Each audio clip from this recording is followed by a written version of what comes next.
Граѓаните прашуваа, премиерот Заев одговараше за измените во уставот произлезени од договорот со Грција. Најмногу ги боли тоа што ќе бидеме Република Северна Македонија. Според премиерот, колку и да е голема болката, договорот е фер и праведен, бидејќи се овозможува Македонија во иднина да нема отворени билатерални прашања кои ја коче евроинтеграцијската иднина на државата.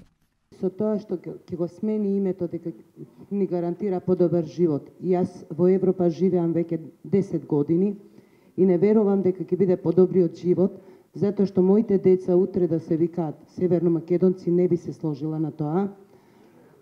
Секој ден се будам со истата мисла, во нивниот извод пишува македонци, а сега ќе ги нарекуваат северномакедонци. Не се сложувам и сакам да ми објасни како он се чувствува за неговите деца кои им се запише северномакедонци. Не ми е лесно и на мене. Не дојам ништо, а се што имам ние овде во Македонија. Се што имам ние во Македонија. Но сакам моите деца, вашите деца, нашите деца, да им отвориме перспектива, па да имат опција, да изберат. Тоа е од татковци и дедовци така на нас пренесено, ние исто мораме на нив да им пренесеме подобар живот.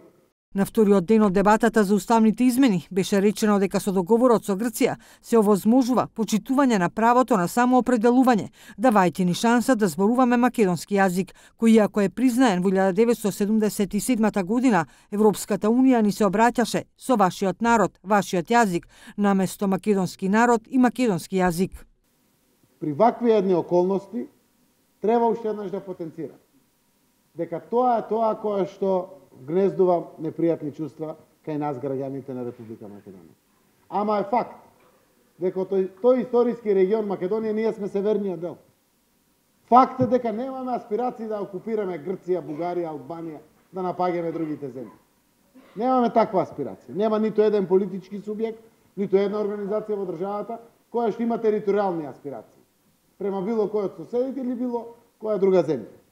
Единствените аспирации што така се изнедрени на површина е да ги отвориме граници. Каде одиме? Одиме во НАТО, одиме во Европска унија, одиме на стабилен Балкан, одиме на нов сојузник.